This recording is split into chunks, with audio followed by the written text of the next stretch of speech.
My wife turned our marriage into a feminist chore spreadsheet experiment. I followed the system exactly and forced my wife to face true equality the hard way. I never imagined I'd have to use my wife's own feminist playbook to prove that the problem wasn't the marriage, it was the theory.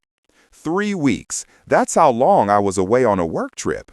And somehow, in that span of time, my wife managed to completely lose her mind.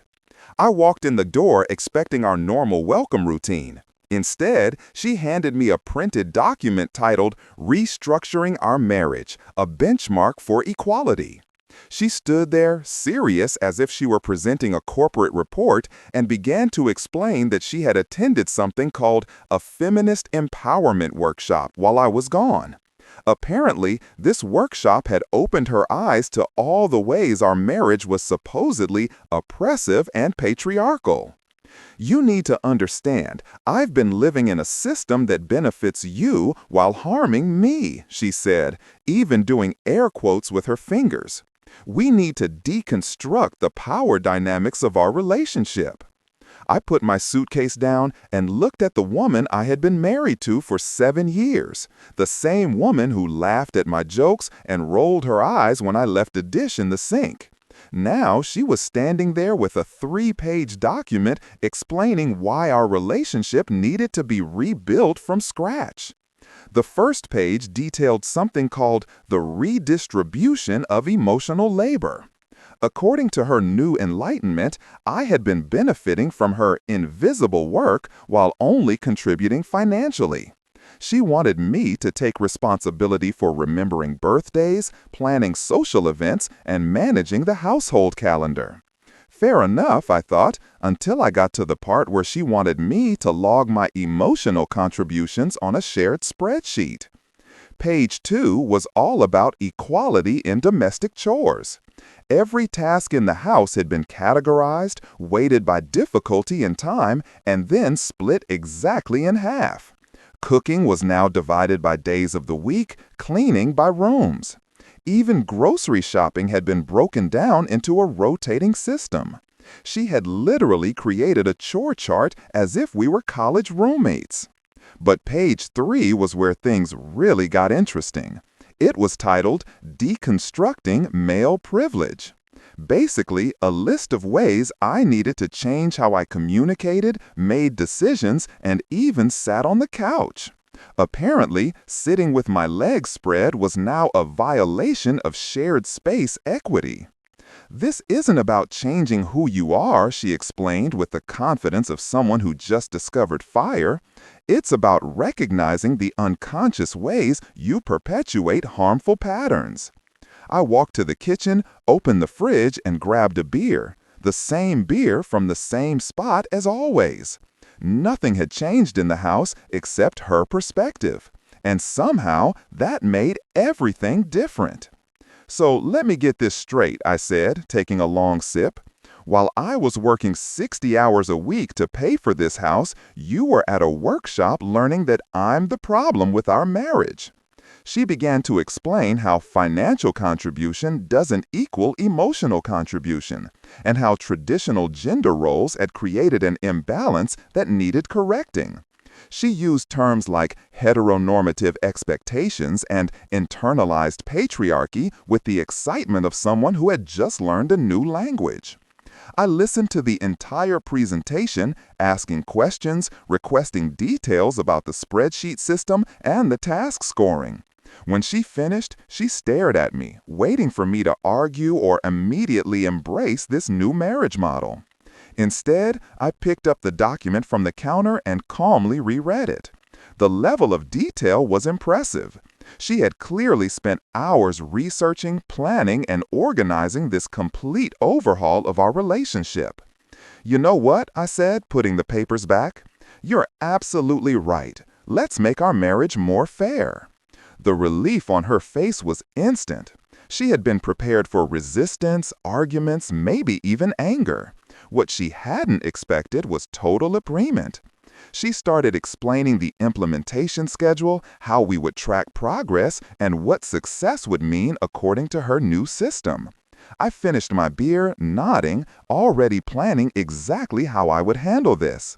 She wanted equality. She was going to get more equality than she ever imagined. She wanted to apply feminist theory to the marriage. Perfect. I was going to apply male reality to her expectations. The next morning was going to be interesting. We woke up to her alarm at 6:30, not mine, hers. According to the new system, each of us was responsible for our own morning routine. No more me getting up first to start the coffee.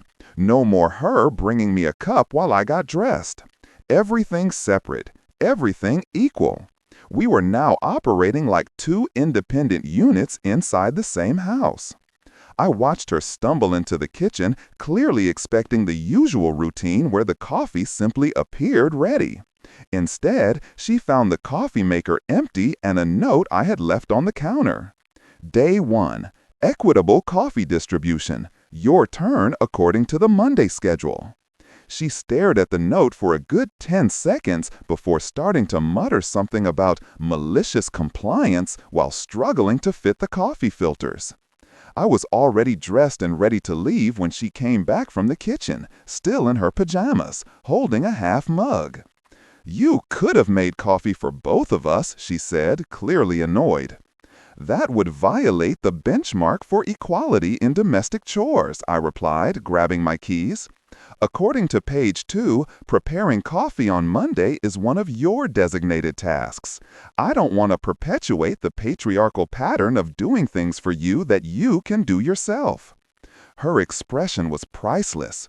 She opened her mouth to snap back, but closed again, realizing she couldn't complain about me following the exact rule she created. That night, when I got home, I found my wife sitting at the dining table with another pile of papers. This time, she had expanded the original document with what she called communication protocols and conflict resolution guidelines.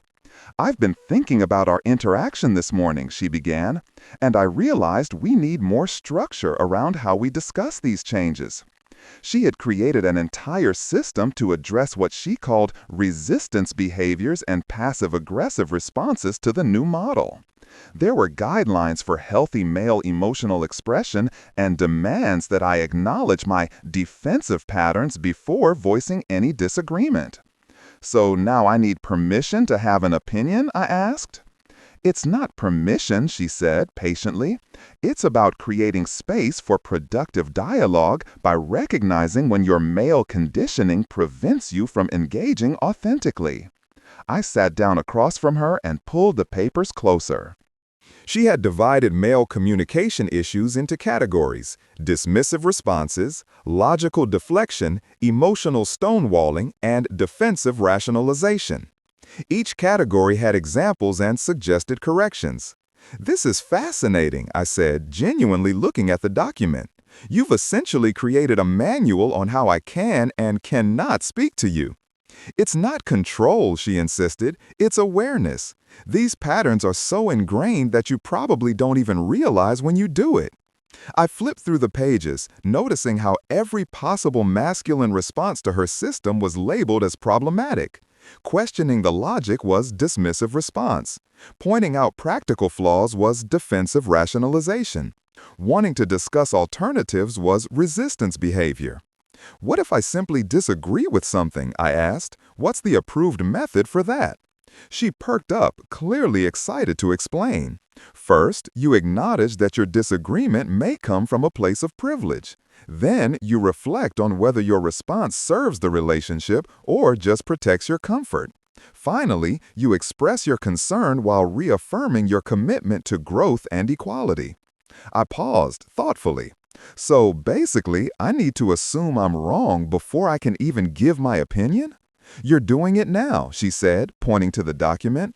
"Logical deflection followed by defensive rationalization. Can you see how that impedes productive dialogue?" I looked at the woman who used to laugh at my sarcasm and appreciate my directness. Now she was analyzing my every word through the lens of some theory she absorbed at a workshop. "You know what?" I said, standing up. "You're right again. I can see how my natural communication style might be problematic. I'm going to need some time to internalize these new protocols. She looked pleased, probably thinking she had successfully identified and corrected my behavioral patterns. What she didn't realize was that I was about to give her exactly what she was asking for, applied with the same rigidity and literalness that she demanded from me. I spent the next hour in my home office, not watching TV or checking emails as I usually did. Instead, I was creating a document too. If she wanted to restructure the marriage based on theoretical frameworks, I was going to introduce some frameworks of my own. The title was simple: Practical Applications of Reciprocal Expectations in Marriage. It was time to find out how committed she really was to this new system of equality. The next morning, I presented my wife with her own set of documents over breakfast. She looked confused as I slid the folder toward her next to the Tuesday oatmeal preparation, which was her responsibility according to the schedule. "What is this?" she asked, opening the first page. "Your performance indicators," I replied, taking a sip of the coffee I prepared as it was my Tuesday duty. "If we are restructuring this marriage based on equality and accountability, then we need measurable results for both parties." Her eyes widened as she read the title: Reciprocal Expectation Framework, Monitoring Relationship Contributions. I had spent 3 hours the night before creating a complete system that exactly mirrored her approach, but focused on results, not theory. Section 1 covers financial contribution monitoring, I explained. Since you wanted transparency in housework, I thought it was fair to also monitor economic work. She flipped through pages and pages of spreadsheets showing mortgage payments, utility bills, car insurance, groceries, and personal expenses. Each item color-coded according to who earned the money that paid for it. "This is ridiculous," she said. "Marriage isn't a commercial transaction." "Exactly my point," I replied. "But if we are going to treat relationship contributions like an accounting balance sheet, then we need to include all contributions, not just the ones that favor your narrative." Page 2 detailed what I called reciprocal communication standards. If I needed to recognize my male conditioning before voicing disagreement, then she needed to acknowledge her emotional reasoning before making demands. If I had to track my defensive patterns, she had to track her manipulative ones. "I'm not manipulative," she protested. "According to your own framework," I responded, using her exact terms, "that is defensive rationalization. The very fact that you resist examining your patterns suggests an unconscious bias." She stared at me, frustrated but speechless. After all, I was using her logic. Section 3 was my favorite: Equality in Emotional Labor. If she wanted me to remember birthdays, plan social events, and organize calendars, then she needed to equally assume responsibility for the yard work, car maintenance, and household repairs. If emotional labor was truly labor, then all labor should hold the same value. "You can't be serious about me changing the car oil," she said. "Why not? It's just labor. According to your workshop material, task assignment by gender is a patriarchal construct. Or are you saying there are tasks naturally better suited for men?" She opened her mouth to reply and closed it. She had trapped herself in her own rules. The final section covered accountability metrics. Every failure to meet the new standard would be logged. Every application of different rules for different people would be noted. Every time she expected me to change while remaining the same would be documented. "This is petty," she said, pushing the folder away. "This is equality," I corrected. "You wanted to eliminate imbalances in the relationship. I'm just ensuring the balance works both ways." That afternoon, I implemented the system with the same enthusiasm she had shown for the feminist framework. When she asked me to pick up her dry cleaning because she was running late, I consulted the reciprocal expectations document and politely refused. It wasn't Tuesday, my designated day for external errands. When she suggested ordering pizza because she didn't want to cook, I reminded her that emotional labor included meal planning, and that changing the plan last minute would need to be logged as a schedule deviation. By the evening, she was clearly irritated by the rigidity with which I applied the rules. She wanted to discuss modifications to the system, but according to her communication protocols, before proposing any change, she acknowledged that her resistance might come from a place of privilege. Examine whether her concern serves the relationship or only her own comfort. And after struggling through this script, she finally said, "That's not what I meant." "What did you meant?" I asked, genuinely curious. "I wanted you to be more conscious about how you contribute to the relationship. I didn't want to turn everything into a competition, but that's exactly what you created." You divided our marriage into categories, assigned values, created metrics, and accountability systems, I replied. The only difference is that I am applying the same standards to both of us instead of just to me. She was silent for a moment, looking at the papers scattered across the table. Spreadsheets, protocols, tracking systems, all created to solve problems that didn't exist until she decided they did. "Maybe we should go back to how it was," she said softly. "Which part?" I asked. "The part where I was unconsciously oppressive, or the part where you were unconsciously oppressed? According to your framework, we now know too much to go back." She looked exhausted, and for the first time since I got back from that work trip, I saw a glimpse of the woman I married, the one who understood that relationships work through mutual respect and natural balance, not rigid systems and behavioral spreadsheets. But we weren't there yet. She needed to understand that equality is not imposed by documents and metrics. True partnership develops organically when two people respect each other enough to work together, not against each other. The lesson was just beginning. By Thursday morning, the cracks in her theoretical paradise started to show. She had spent 2 days trying to navigate her own system while simultaneously dealing with mine, and the cognitive dissonance was eating her alive. I found my wife in the kitchen, staring at the calendar where she had color-coded all our responsibilities. Red for hers, blue for mine, green for shared. The problem was simple. Real life doesn't follow color-coded schedules, and the world had started to work against the perfect system she tried to impose. "The washing machine is making that noise again," she said without taking her eyes off her coffee. "Thursday appliance maintenance is part of your technical responsibility cluster," I replied, checking my phone while eating the breakfast I had prepared on my designated day.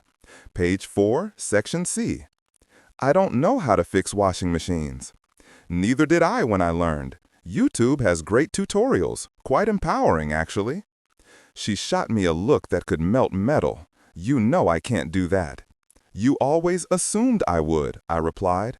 "But assuming certain tasks are naturally mine because of my gender is exactly the type of unconscious bias your workshop wanted to eliminate." She opened her mouth to argue and closed it. Slowly, she was learning that any complaint could be turned back on her using the very system she created. The machine continued to groan in the background, like the soundtrack to her ideological defeat. That night, she tried a different approach. Instead of demanding that I fix the machine, she suggested we collaborate to find a solution. She was clearly trying to use the communication protocols she herself invented. "I've been thinking about how we can modify our framework to make it more practical," she began, choosing her words carefully. "Perhaps some tasks can be distributed based on pre-existing skills rather than rigid equality." "Interesting," I murmured, without looking up from the reciprocal expectation spreadsheet I was updating. "You're suggesting that natural aptitude should override ideological purity?" "I'm suggesting that maybe a little flexibility would help the system work better." "Flexibility for whom?" I asked, finally facing her. "Why ask for flexibility when the system harms you, but demand absolute rigidity when it harms me?" She fell silent, searching for an answer that wouldn't contradict her own rules. "I just think we need to be practical in the implementation."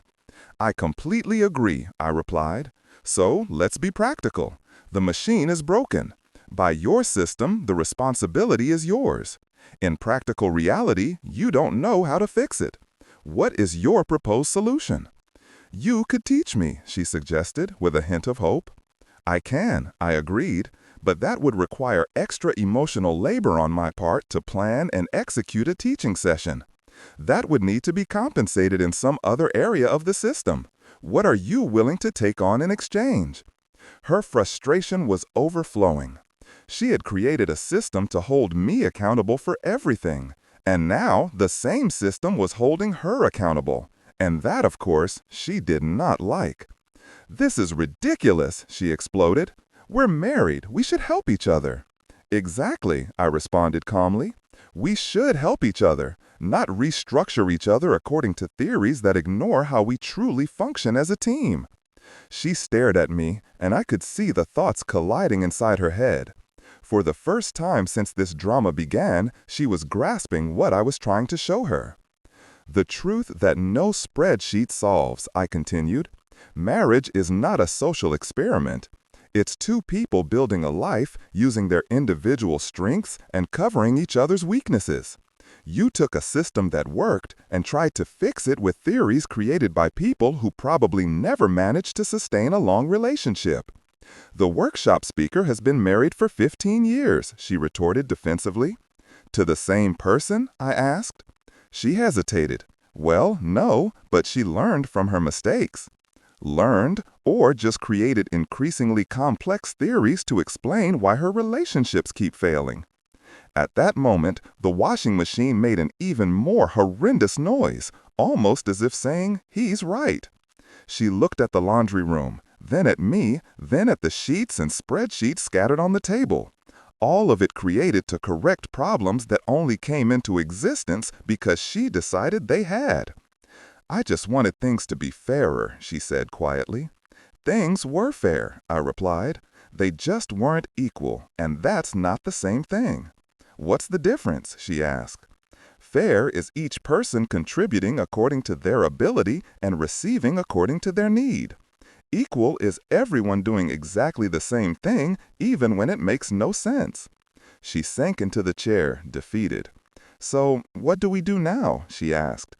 "Now you decide if you want to be married to me or to a set of theoretical principles that require me to transform into someone else." The only sound in the house was the final groan of the agonizing washing machine. She had a choice, and we both knew it. The question was, would she choose reality or ideology? The person or the system? I waited to see which woman would emerge. The one who had fallen in love with who I truly was, or the one who had decided I needed to be rebuilt according to someone else's blueprint. Friday arrived with the washing machine completely dead and a sink full of accumulated dishes. Following our rigid rotation schedule, she had been responsible for the dishes on Wednesday but worked late and decided to postpone the task. Under her own system, postponements required approval from both parties and a compensation plan. I found her standing in the kitchen, staring at the mess with an expression of growing panic. The reality of maintaining a house through spreadsheets and theoretical frameworks was finally hitting hard. "We need to do laundry," she said. "I'm out of clean clothes for work." "The laundromat opens at 7 a.m., I replied, eating cereal from one of the few clean bowls. "And according to Thursday's financial tracking, laundromat expenses fall under your discretionary spending category." She turned to me with an expression I had never seen before. It wasn't anger or frustration, it was genuine bewilderment. "Are you really going to make me take laundry to a laundromat just because the machine broke?" "I'm not making you do anything," I said calmly. "I am following the system you created, the same system that forces me to track every financial decision, document every domestic contribution, and modify my natural communication patterns to fit your approved protocols. But this is different."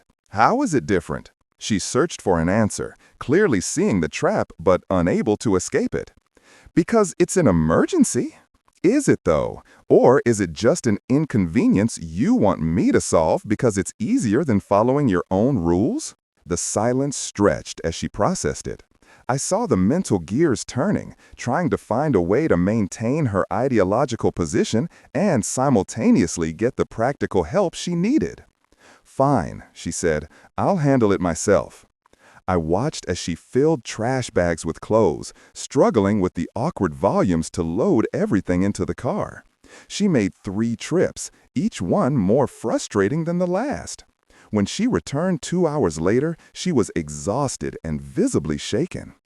"The machines ate my quarters," she announced, dropping the clean laundry in a pile on the living room floor. "And some guy kept insisting on helping me fold even after I said I didn't need it." "Did you log the loss of $20 on the discretionary expenses spreadsheet?" I asked. She stared at me with something close to hatred. "Are you serious? You're the one who insisted that financial transparency was essential for equality in the relationship. If we aren't logging expenses, what is the purpose of the system?" It was then that she broke. Not dramatically, no yelling or accusations, but with a silent collapse that was somehow much worse. She sat down on the couch, surrounded by still damp clothes and the scattered remnants of her theoretical paradise, and just stared at the wall. "This isn't working," she said quietly. "No, it's not," I agreed. "But it is working exactly as designed. You created a system that treats marriage like a commercial contract between roommates, not a partnership between people who care about each other." I thought I was fixing things. What things needed fixing? She was silent for a long time. "I felt like I was doing everything," she finally said, "and you were just living your life without realizing how much work it took to maintain our home. So, instead of talking to me about feeling unappreciated, you decided to restructure our entire relationship based on theories you learned at a weekend workshop?" "When you put it that way, it sounds stupid." "It doesn't sound stupid," I corrected, sitting down next to her. "It sounds like you felt disconnected from me and you thought the problem was structural instead of communication-based." She looked at me with tear-filled eyes. "I missed you while you were gone, and instead of just saying that, I convinced myself that missing you was a sign of dependence that I needed to fix. So you tried to become independent by making both of us miserable, apparently." I pushed some of the clothes aside so I could sit closer. It was the first time in over a week that this felt natural instead of calculated, according to some approved protocol. "You know what's funny?" I continued. "You spent all this energy trying to make our relationship more equal, but you actually made it less of a partnership and more of a battlefield." "I know," she murmured. "I turned us into adversaries instead of allies. The workshop didn't teach you how to improve the marriage. It taught you how to find problems in the marriage that could only be solved by their solutions." She leaned against me, and for the first time in days, I could feel the tension leaving her body, the relief of abandoning a system designed to create problems, not solve them. "I want to throw all those papers away," she said. "And the equality, and the feminist theory, and the power restructuring? I want to throw that away too. At least the parts that make us treat each other as adversaries instead of partners." I felt a slight smile surfaced. "And now?" she asked. "Now we figure out how to be married to each other and not to a set of principles that require us to be different people." On Saturday morning, I woke up to the smell of fresh coffee and the sound of her humming in the kitchen. Not because it was her designated day, but because she woke up first and felt like making coffee for both of us. "Good morning," she said, handing me a mug as I walked into the kitchen. "I was thinking about what you said yesterday about treating each other as partners and not adversaries." She pointed to the dining table, now completely clear of spreadsheets and tracking documents. I threw everything out, the entire system.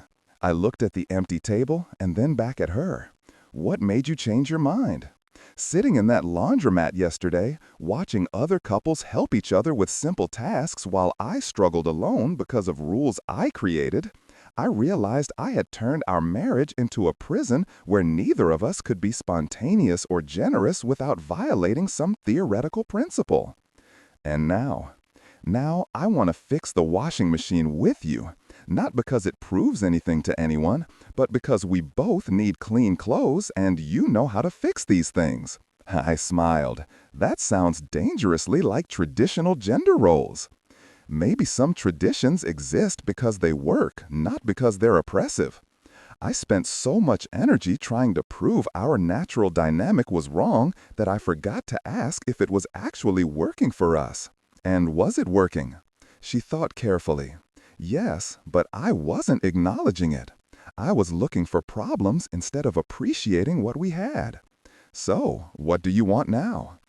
I want to be grateful when you fix something instead of resentful because I can't.